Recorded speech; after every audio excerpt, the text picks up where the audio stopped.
Bismillahirrahmanirrahim. Assalamualaikum warahmatullahi wabarakatuh.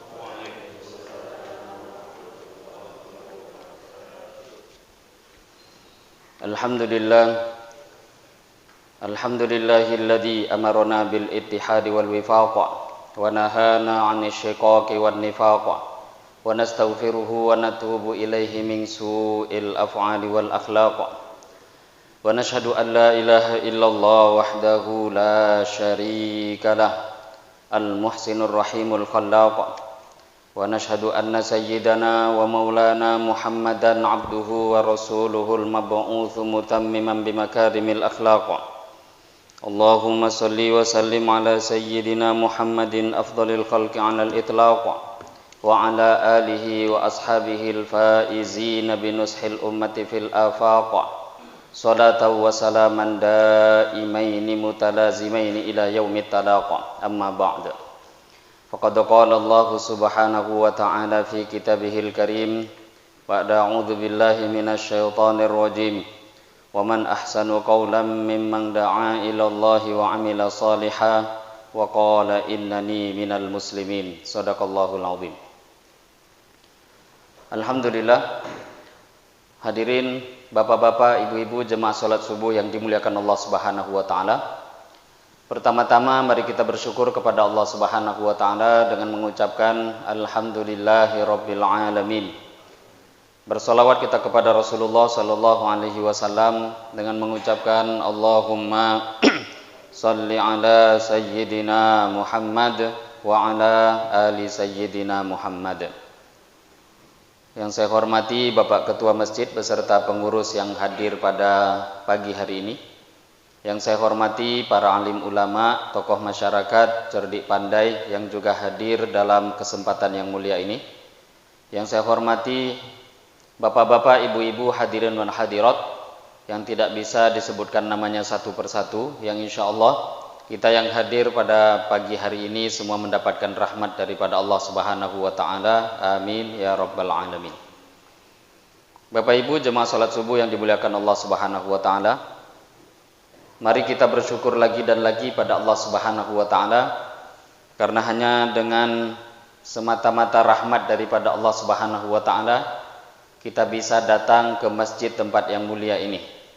Diberi taufik oleh Allah, ditolong oleh Allah Subhanahu wa taala untuk datang ke masjid melaksanakan salat subuh dengan cara berjamaah. Kalau tidak ditolong oleh Allah, jangankan untuk salat subuh, Bapak Ibu mulia, jangankan untuk salat subuh, seseorang kalau tidak ditolong oleh Allah mengucapkan satu kalimat subhanallah enggak akan mampu. Mengucapkan kalimat Allah saja kita tidak akan bisa kecuali taufik pertolongan daripada Allah. Apalagi sholat 2 rakaat, apalagi sholat berjamaah. Maka hadirin Bapak Ibu yang mulia, bersyukur kita kepada Allah atas anugerah yang besar ini, anugerah agama.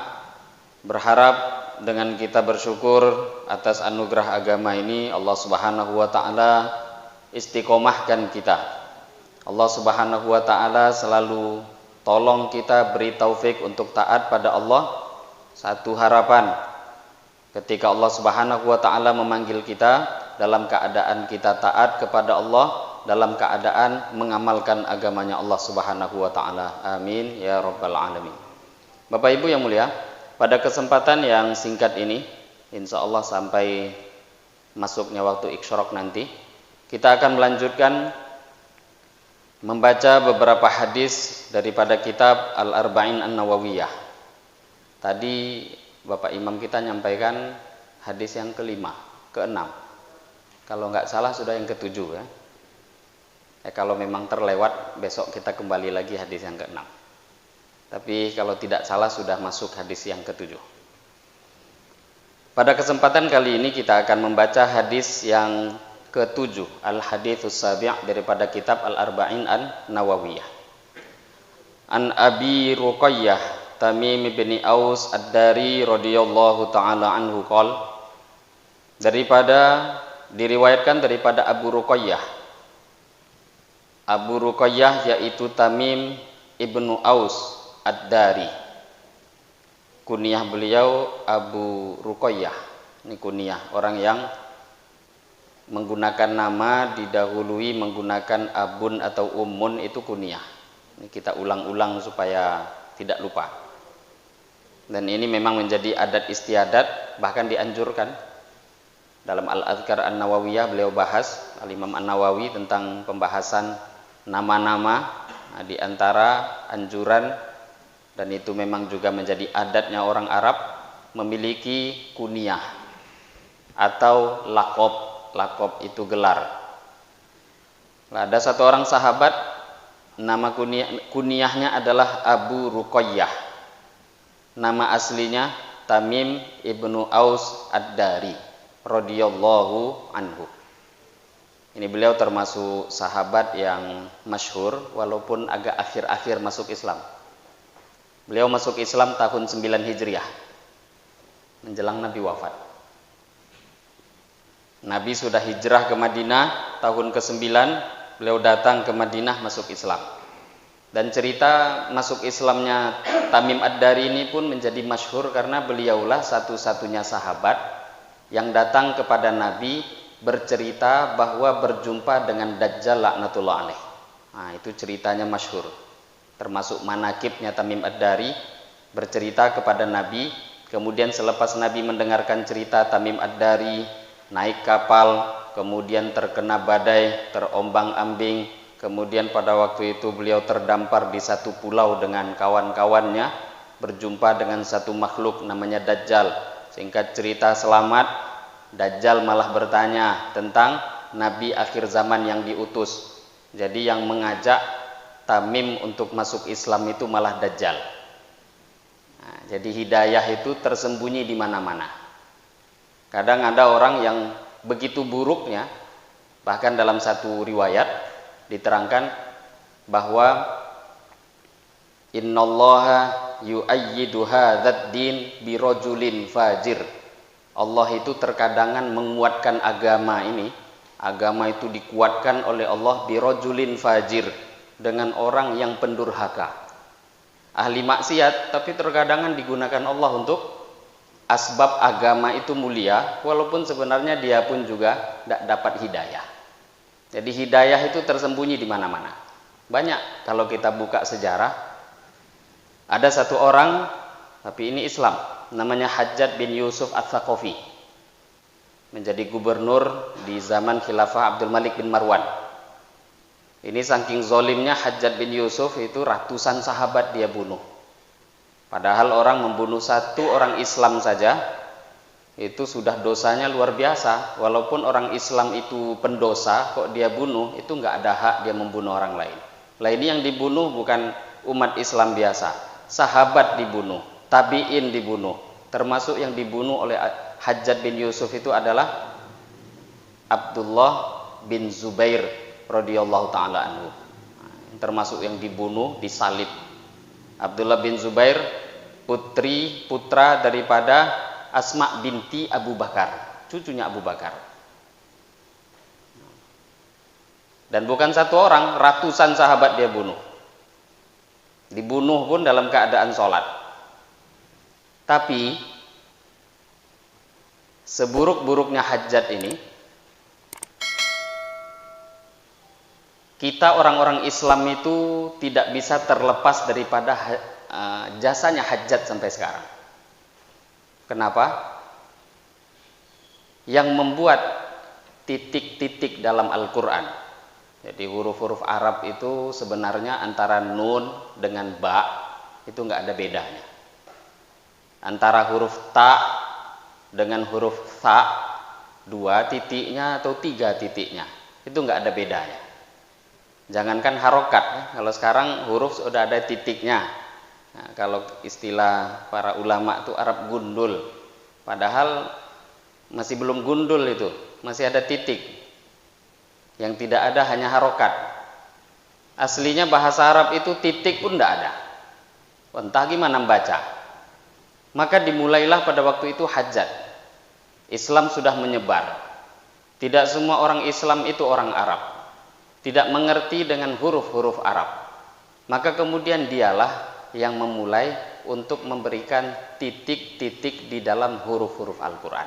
Ini ta, ini ba, ini tha, ini jim, ini kho, ini yang gak ada titik namanya ha. Hajat yang membuat. Nah ini kalau didefinisikan bid'ah. Balik lagi ke kajian hadis kelima. Jadi bid'ah itu kalau mau dibagi secara lugawi, secara bahasa, kalaupun dikatakan bid'ah itu sesat, bid'ah yang memang bertentangan dengan agama, bertentangan dengan Quran, dengan hadis, itu bid'ah yang buruk. Tapi kalau memang tidak bertentangan, lah tujuannya dikasih titik supaya apa? Supaya lidah kita orang-orang ajam, orang Indonesia itu nggak salah. Kalau nggak ada titiknya, akhirnya nggak bisa baca Al-Quran. Sudah ada titik pun masih salah. Bahkan jangankan begitu, sudah ada harokat pun salah. Nah, ini jasa yang nggak bisa dilupakan. Di antaranya lagi, pada waktu Hajjat menjadi gubernur, maka dia telah mengirim satu jamaah pasukan, dikirim ke Karachi, Pakistan. Dipimpin oleh satu orang anak muda yang umurnya pada waktu itu baru 17 tahun. Namanya Muhammad Ibnul Qasim. Sampai di Karachi, jadi Pakistan, Afghanistan, itu memang dakwah-dakwah Islam itu sudah lama.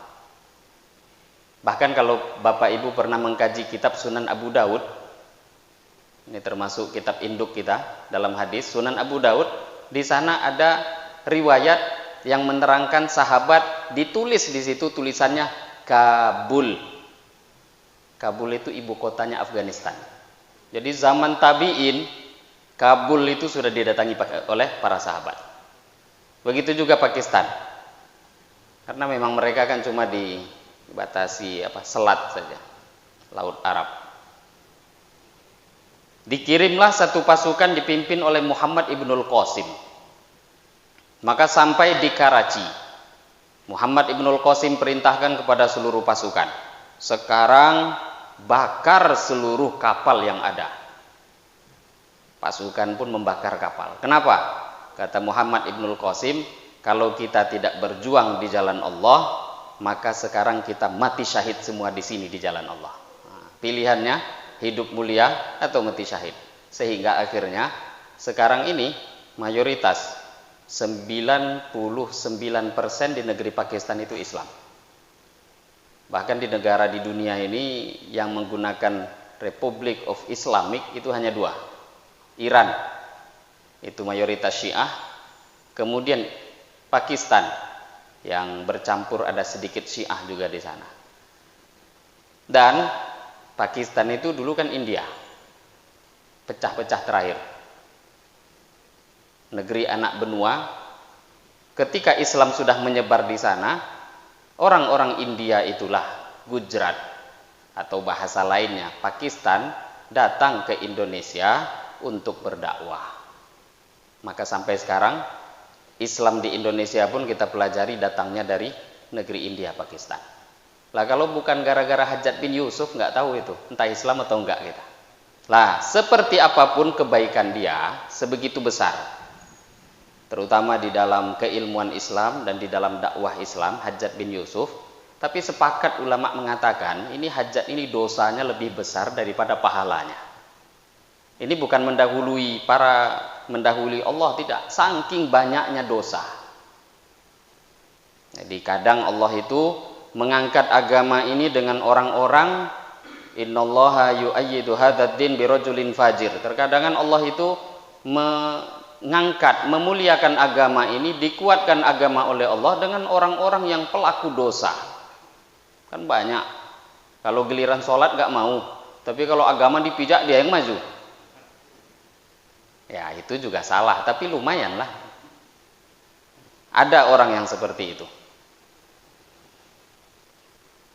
Tamim Ad-Dari Tamim Ad-Dari, beliau masuk Islam itu gara-gara cerita dari Dajjal.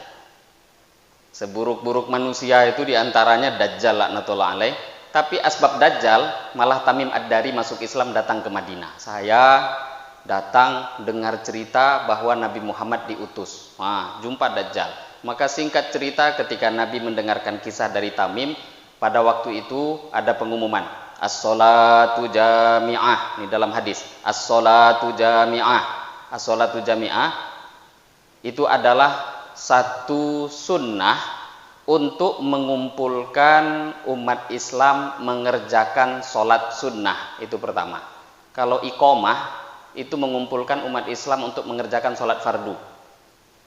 Jadi kalau kita mau sholat zuhur, asar, maghrib, isya, subuh, maka iqomah yang dikumandangkan. Tapi kalau untuk sholat sunnah nggak ada iqomah. Mau kita mengumpulkan orang untuk sholat taraweh, as-sholatu jami'ah, ini bukan asal-asal dibuat, enggak, itu sunnah. Jadi sholat sunnah mengumpulkan. Sekarang mau sholat berjamaah kumpul, itu as-sholatu jami'ah, sholat berjamaah kumpul. Atau yang kedua, ketika Nabi ada keperluan, ingin berkhutbah, ada hal-hal yang penting, maka nanti akan ada i'lan di kalangan sahabat. I'lan bahasa Arab, iklan bahasa Indonesia. Ada i'lan, as-sholatu jami'ah, maka semua sahabat akan berkumpul. Jadi nggak harus mesti untuk sholat. Nah, dalam kejadian ini Nabi pun mengumpulkan, as-sholatu jami'ah, dikumpulkan, maka semua sahabat kumpul. Baru Nabi bercerita, ada satu orang Nasrani namanya Tamim Ad-Dari, baru saja dia pergi mengendarai, naik kapal, tiba-tiba kapalnya kena badai. Singkat cerita, jumpa Dajjal, dan baru saja aku dapat wahyu tentang Dajjal, maka sekarang aku ceritakan pada kalian. Tapi kisah ini panjang. Tamim Ad-Dari datang ke Madinah, langsung masuk Islam tahun ke-9 Hijriah. Tahun ke-9 Hijriah itulah yang membawa lampu supaya untuk menerangi Masjid Nabawi. Yang membawa lampu, yang menghidupkan lampu pertama kali di Masjid Nabawi adalah Tamim Ad-Dari. Sebelum itu gelap gulita. Orang-orang kalau biasa, mungkin di antara kita pernah tinggal di pedalaman, itu biasa lampunya itu bulan purnama. Lampunya itu cahaya bintang. Jadi kalau sudah terbiasa, ya nampak memang. Nah, pada waktu itu Masjid Nabawi gelap. Yang membawa lampu api, lampu togo itu adalah Tamim Ad-Dari radhiyallahu taala anhu. Beliau menceritakan satu riwayat. Annan Nabiyya sallallahu alaihi wasallam qala, sesungguhnya Nabi sallallahu alaihi wasallam telah bersabda. Dan hadis ini satu-satunya hadis yang diriwayatkan oleh Imam Muslim daripada Tamim Ad-Dari. Ini satu-satunya hadis yang diriwayatkan oleh Imam Muslim dari Tamim Ad-Dari. Nabi sallallahu alaihi wasallam telah bersabda, ad-dinun nasihah, ad-dinu agama, an-nasihatu adalah nasihat. Kulna, kami para sahabat mengatakan, liman, bagi siapa? Qala, Nabi bersabda, lillahi, bagi Allah, wali kitabihi, bagi kitabnya Allah, wali rasulihi, bagi rasulnya Allah, wali a'immatil muslimin, bagi imam-imam, pimpinan-pimpinan umat Islam, wa ammatihim, dan orang-orang umumnya, orang-orang awamnya, orang-orang Islam. Rawahu Muslim.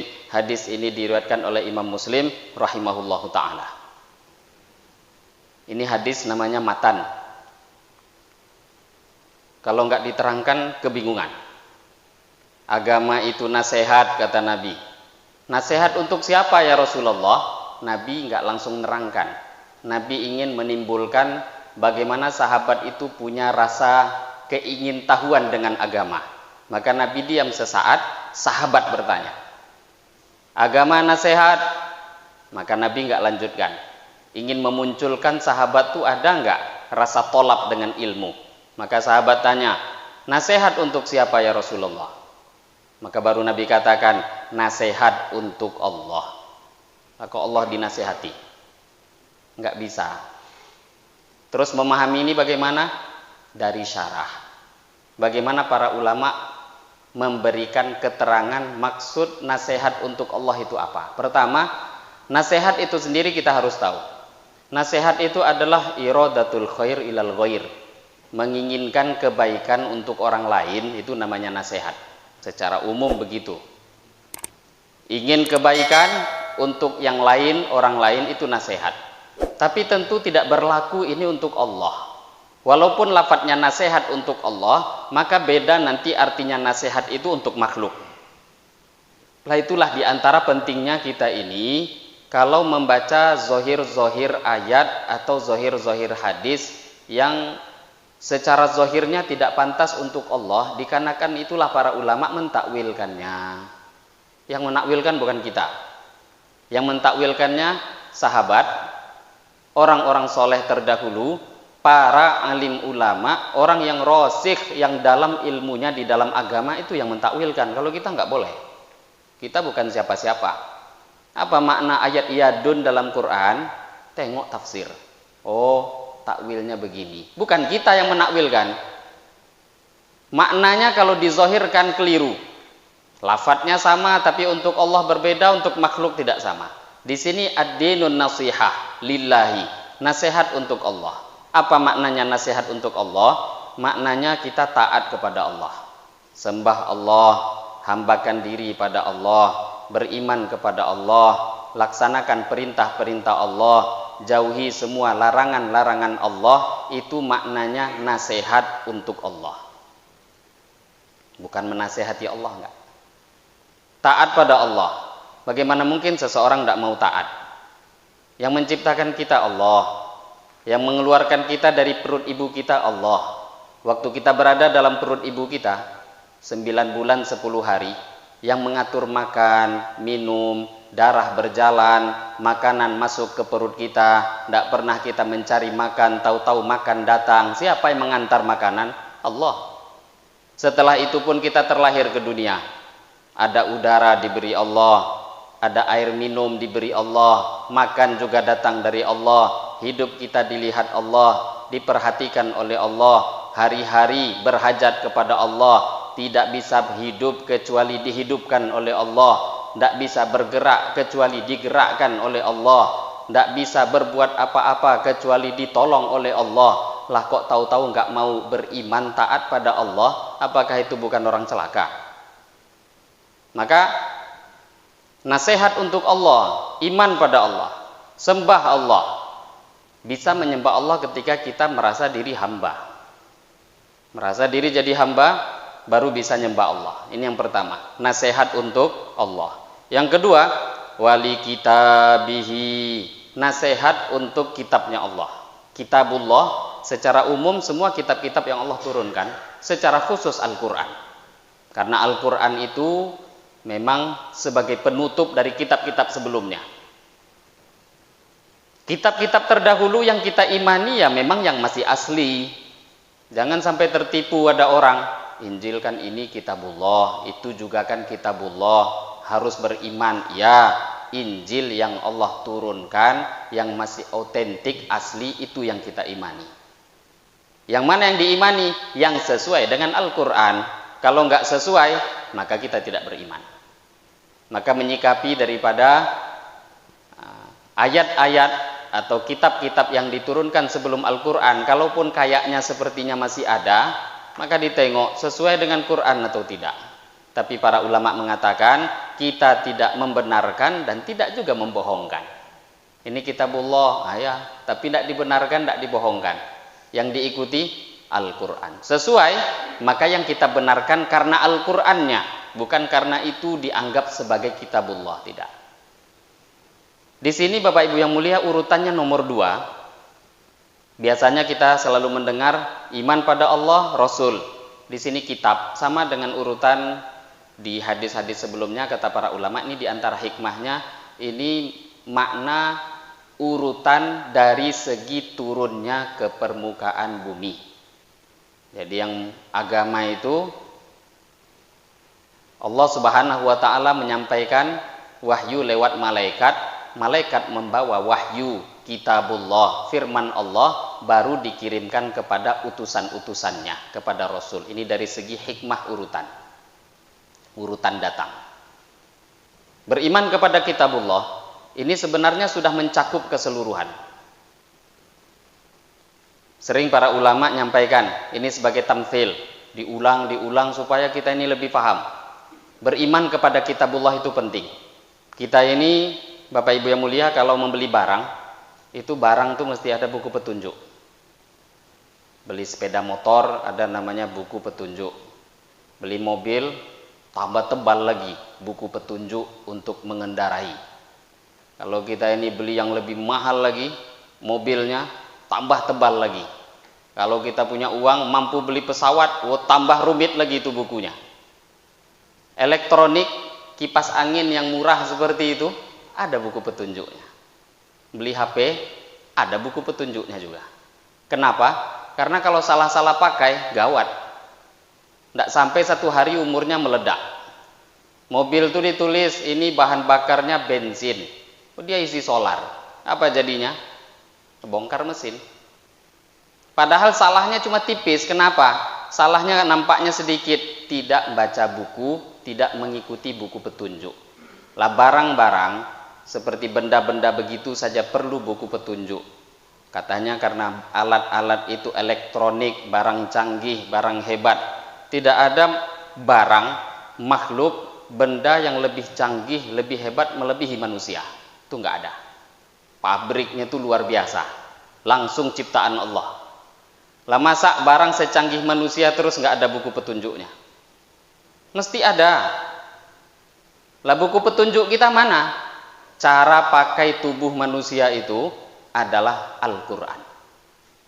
Kalau kita menjalani kehidupan ini, pahami Al-Quran, pahami hadis, pahami sabda Rasulullah, tengok apa perintah Allah, apa perintah Allah, apa larangan Allah, apa yang Allah suka, apa yang tidak Allah suka, baca itu Al-Quran, ikuti perintah di dalamnya, maka ini namanya nasihat untuk kitabullah. Ini penting. Kalau ada orang tidak mau ngikut, hancur. Saya ini kan hidup bisa berjalan sendiri, tidak usah diatur. Oh, tidak bisa, ada buku petunjuknya. Baca dulu. Bahkan benda-benda ringan yang kecil seperti yang kita ceritakan tadi itu nggak boleh pakai barang dulu. Baca dulu buku, baru barang itu dipakai. Kalau tidak, pasti ada kelirunya. Lah harusnya berjalan dalam hidup ini juga seperti itu. Jangan berjalan dulu baru mikir, ini kira-kira perintah Allah itu apa? Enggak, keliru. Pikir dulu, ini Allah suka atau tidak. Kalau Allah enggak suka, enggak usah langkahkan kaki kita. Maka para ulama mengajarkan, mau melangkahkan kaki, mau pergi, hendak kemana, ingin berkata, ingin mengeluarkan pendapat, ingin berbicara, fikirkan pertama, sesuai agama atau enggak? Enggak sesuai, stop. Sesuai, silahkan bicara. Sesuai, silahkan berjalan. Sesuai dengan agama, dengan kitabullah, silahkan bertindak. Kalau tidak, diam dan jangan dilanjutkan. Jadi, difikirkan dulu baru dibuat. Wali kitabihi. Bahkan para ulama saking luar biasanya mereka memberikan tamsil lagi. Satu perumpamaan penting karena Allah dalam Al-Quran itu banyak memberikan contoh-contoh.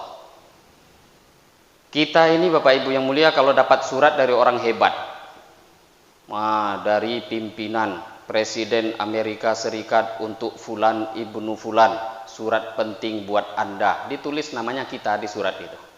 Kira-kira kita dapat surat mulia seperti itu, bahasanya juga bukan bahasa kita, bahasanya bahasa Inggris, apa yang mau kita buat?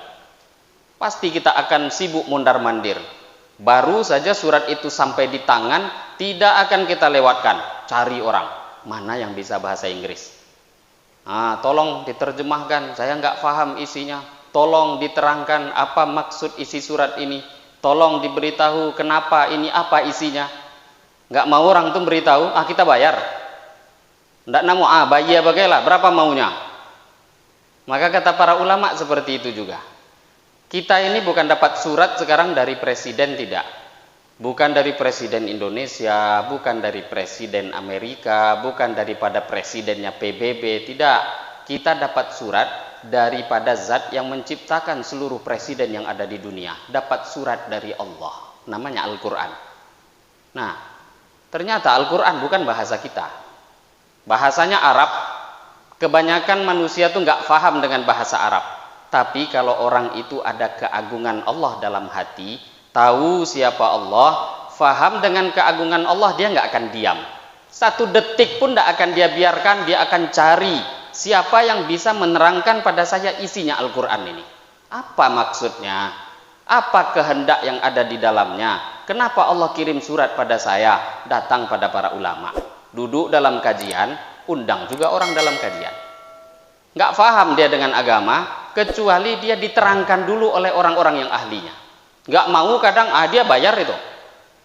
Ini kata para ulama, karena orang itu memiliki keagungan Allah, faham. Nah ini tata cara, tamsil yang diberikan oleh para ulama.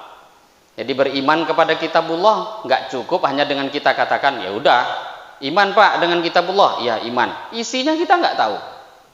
Terus apa yang mau diamalkan? Maka mempelajari kitabullah itu juga tidak kalah penting setelah kita beriman dengan kitab-kitab yang Allah turunkan kepada manusia. Kemudian wali rasulihi, beriman memberi nasihat untuk rasulnya Allah.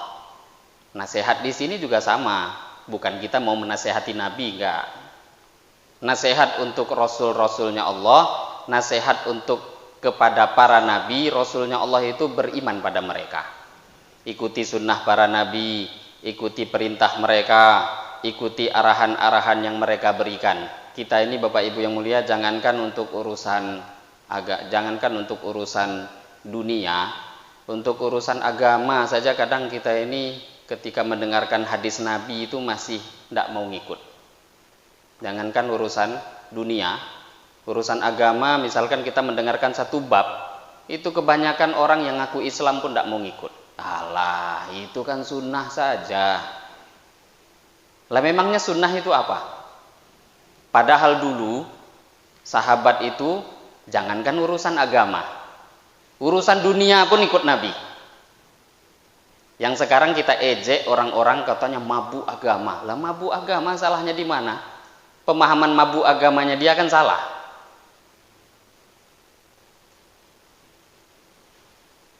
Maka ketika seseorang itu seperti sahabat dulu, Nabi di Madinah, hadis ini sahih. Nabi berjalan pada waktu itu di Madinah, melewati ladang-ladangnya para sahabat. Pada waktu itu sahabat sedang bercocok tanam, mengawinkan antara korma satu dengan lainnya. Maka melihat sahabat sedang berladang bercocok tanam itu, Nabi memberi sedikit arahan, masukan. Nabi bilang begini buat begini, buat begini. Nggak taunya, ya tapi sahabat langsung ikut urusan pekerjaan. Nggak taunya ketika sahabat mengikuti apa yang Nabi arahkan, itu hasil panen mereka itu berkurang. Akhirnya disampaikan kepada Rasulullah SAW, ya Rasulullah, ini kami sudah buat seperti yang Tuhan beri masukan itu, tapi ternyata panennya malah berkurang. Apa kata Nabi SAW? Antum a'lamu bi umuri dunyakum. Kamu tuh, kata Nabi, sebenarnya kalian untuk urusan dunia tuh lebih paham dari saya. Lah dari hadis ini para ulama mengatakan untuk urusan yang bersifat duniawi tidak wajib untuk mengikuti Nabi. Tapi tengok, ini bukan kita bahas wajib atau ndaknya. Tengok apa yang dibuat sahabat tadi. Jangankan untuk dunia, jangankan untuk agama, dunia pun mereka ngikut. Padahal tuntutan untuk itu nggak ada. Nah sekarang harusnya kan agama itu yang lebih pantas kita ikuti. Amal-amal Nabi, sunnah-sunnah Nabi, kehidupan Nabi, Al-Quran itu isinya itu mujmal, umum. Isinya cuma wa aqimus shalah wa atuz zakah, tunaikan sholat, bayar zakat. Cara sholat nggak ada dalam Al-Quran. Zakat, oh zakat binatang ternak begini, zakat fitrah begini, zakat mal begini, nggak ada dalam Al-Quran. Itu di mana kita jumpai? Hadis-hadis sunnah-sunnahnya Rasulullah SAW. Maka Nabi itu, kehidupan beliau, Nabi diutus oleh Allah dari kalangan manusia itu anugerah. Coba seumpama kalau Nabi itu malaikat, Karena dulu orang kafir Quraisy itu nyindir, kok nabi seperti kita? Harusnya nabi itu kan malaikat, makhluk suci. Nah, ini keliru, gagal paham.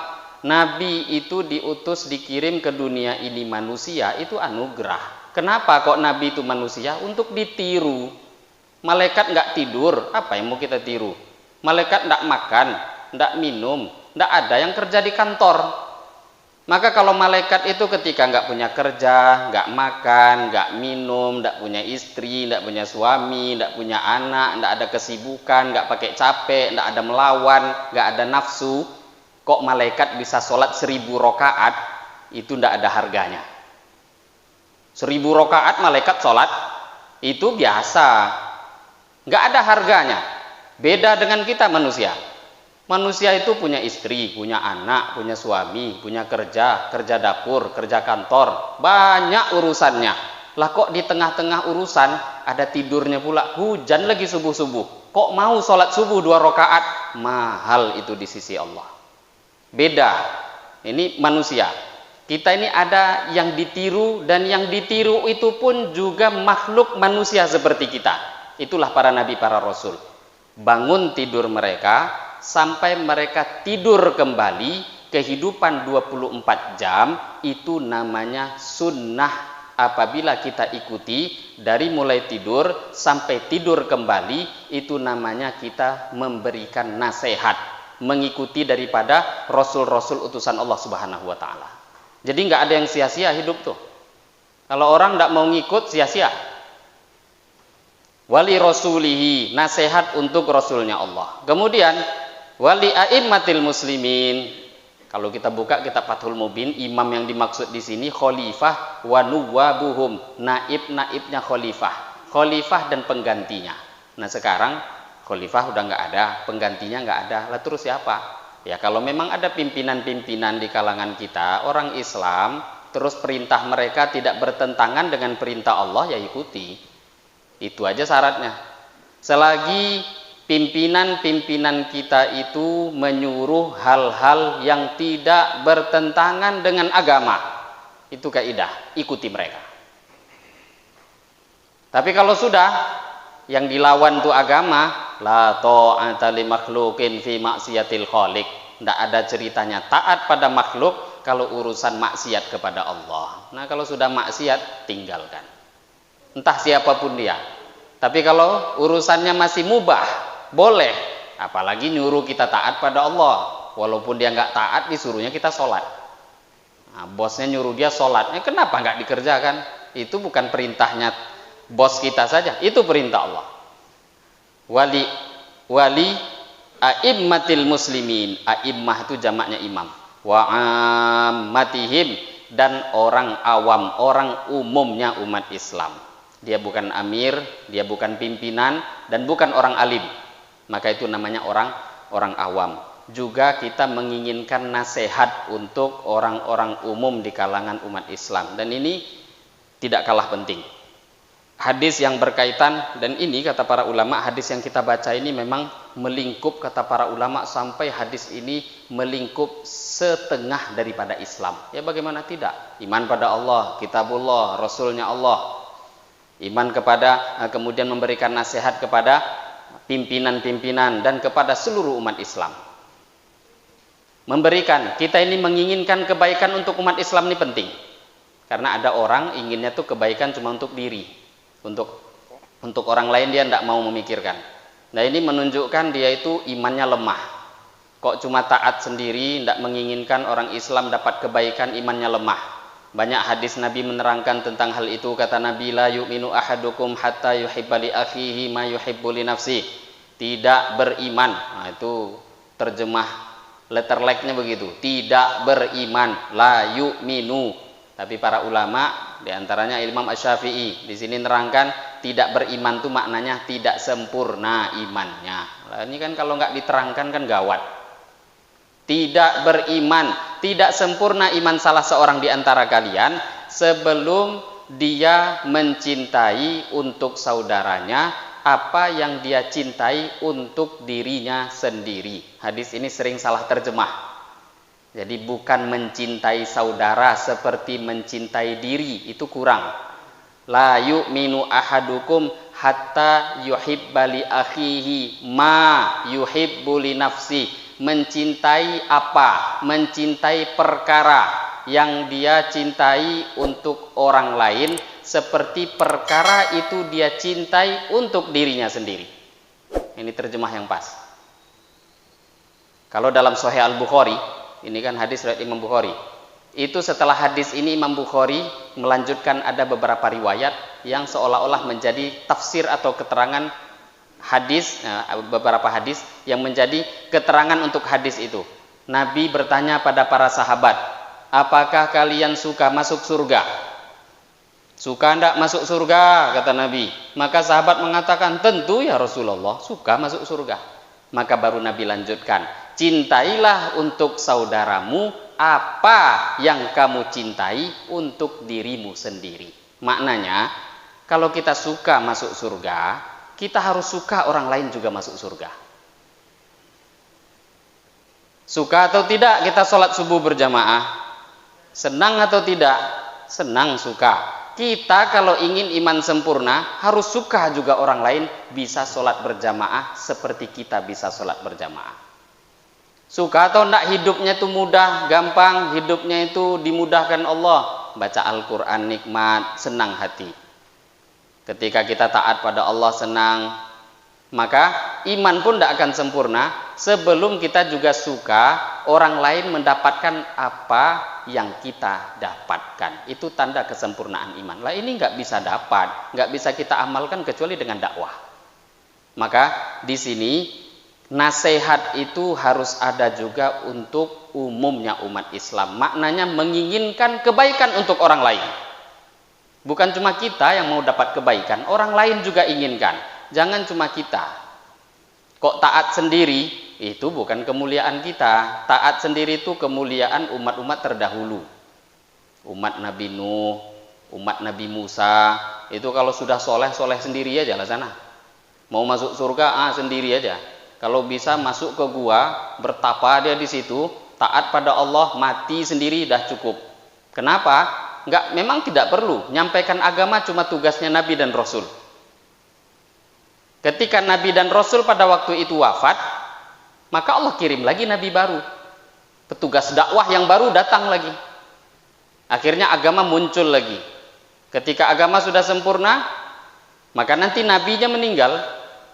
Ketika Nabi meninggal, tidak berapa lama kemudian agama ditinggalkan lagi oleh manusia. Dikirim lagi Nabi baru. Begitu terus cerita.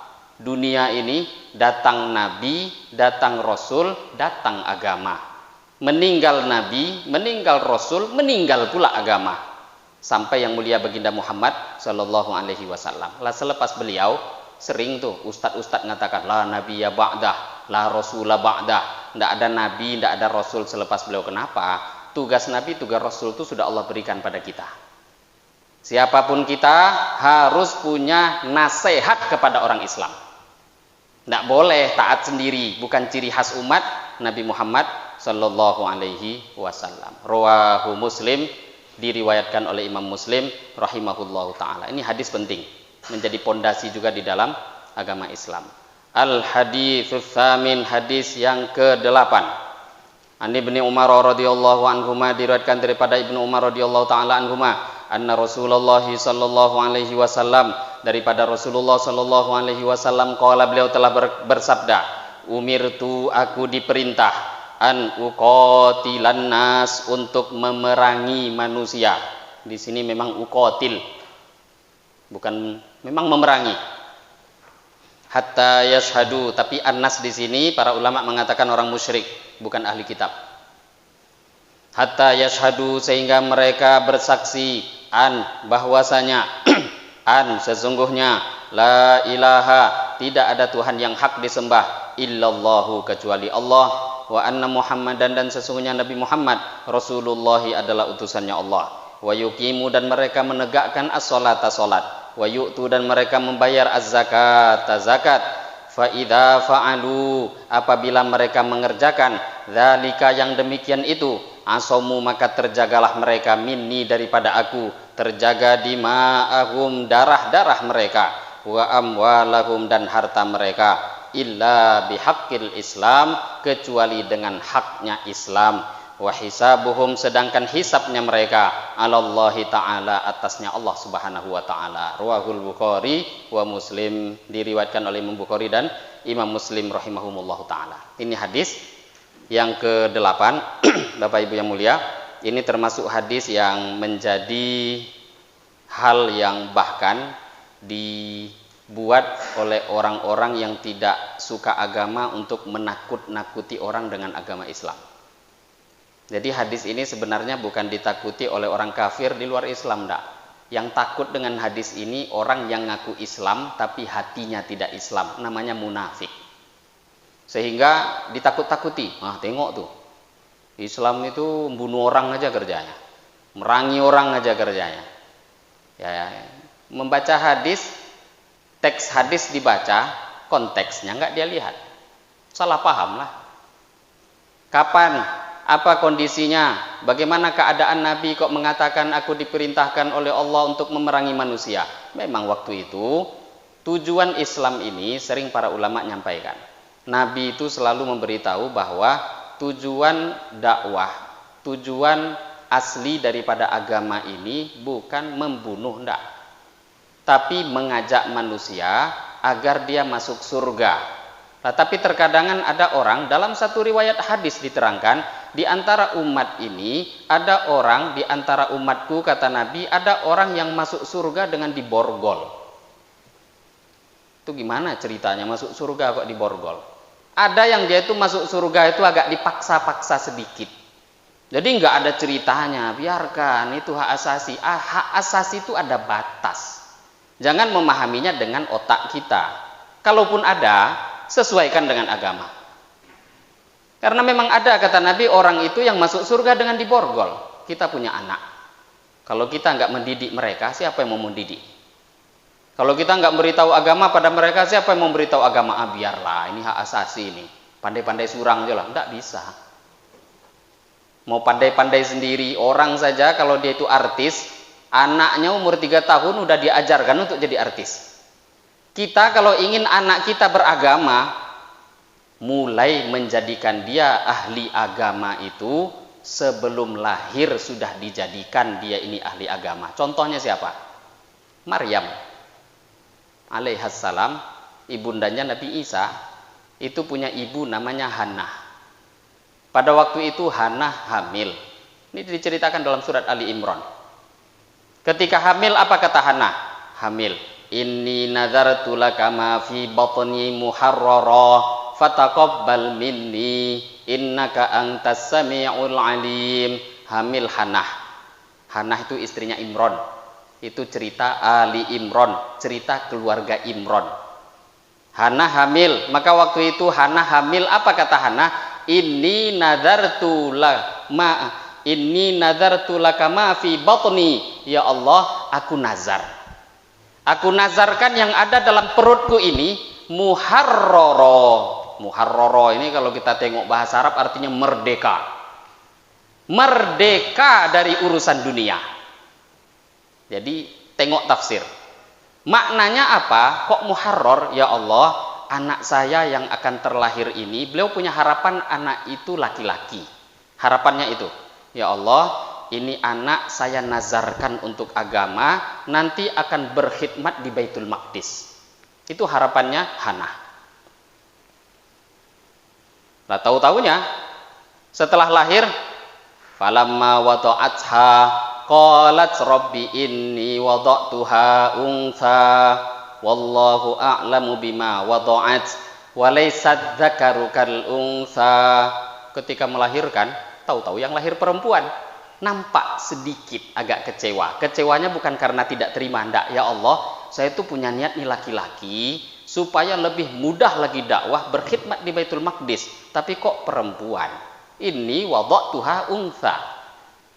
Tapi kata Allah, Allah jawab, ini memang perempuan, tapi bukan seperti perempuan-perempuan lainnya. Bahkan perempuan ini jauh lebih baik daripada jutaan para lelaki.